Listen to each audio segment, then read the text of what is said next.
जायकवाडीचे 27, माजलगावचे 12 तर मांजरा धरणाचे 11 दरवाजे उघडण्यात आले. त्यामुळे लाखो क्युसेस पाण्याचा नदीपात्रात विसर्ग सुरू आहे. नांदेड जिल्ह्यात सर्वत्र पूरस्थिती निर्माण झाली आहे. गोदावरीच्या महापुराने नदीकाठच्या गावांना वेढा दिला आहे. त्यामुळं गोदावरीला मिळणाऱ्या उपनद्यांनीही धोक्याची पातळी ओलांडली.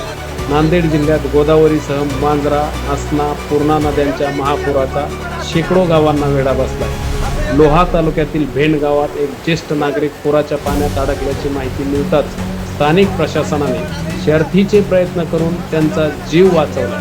स्थानिक प्रशासनाच्या तत्परता आणि प्रयत्नामुळे या ज्येष्ठाचे प्राण वाचले.